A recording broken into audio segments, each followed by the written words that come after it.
خسرو، مطمئنی که غذای رستورانشون مجانیه پسر؟ آره آقا جان، هر چی میخوای سفارش بدین که دیگه غذای مجانی گیر ما نمیاد. سلام، به رستوران ما خیلی خوش اومدین. غذاتون انتخاب کردی؟ ببخشی قربان، غذای رایگانتون فقط همینه که توی منو نوشتین یا منوی رایگان دیگر هم دارین؟ کی گفته غذای ما رایگانه؟ شما خودتان بالای رستوران با فونت بزرگ نوشین رستوران بزرگ رایگان.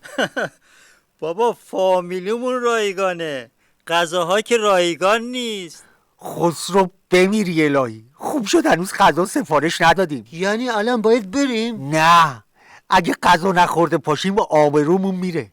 یه نگاه به قیمت غذا بکنید ببینید کدومش 10 تومنیه. اینجا نگاه بکن، با قیمت بعضی از این غذاها چند سال پیش میشد خانه بخری. حالا چی میخورید؟ من غلط بکنم چیزی بخورم با این قیمتاتون؟ آها، پیدا کردم آقا سفتر.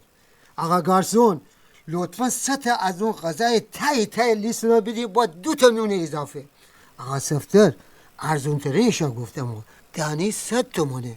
ببین اون سوپ پیش غذاست دا. پیش غذا؟ تو خانه ما سوپ شام شب عیده. این مملکت آخوند داره.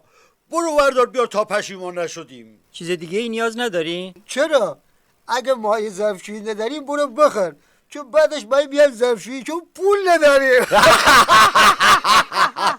بچه این غذا رو مهمون من برای جشن و شادی درک رفتن رئیس جمهور 6 کلاسه نظام بخورید و لعنت بفرستید که تو جهنم خوب سرخش کنن. چی؟ مگه از روی جنازه من رد شین؟ تو جشنتون برای ابی کتلت میخواین سوپ با نون بخورین؟ همتون چلو کباب سلطانی با پیاز سپر و دوغ آبلی مهمون رستوران مایید. هیپ هیپ هورا! هیپ هیپ هورا! هیپ هیپ. هورا دیگه بابا، خفمون کردی تو. ای قربان تو گارسون با معرفت برم من.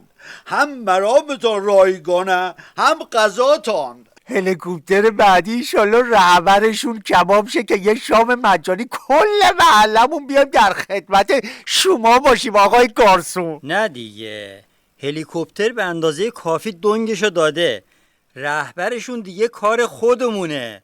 اونا دیگه باید خودمون آستین بالا بزنیم، یه کتلتی ازش بسازیم که تو تواریخ بنویسن.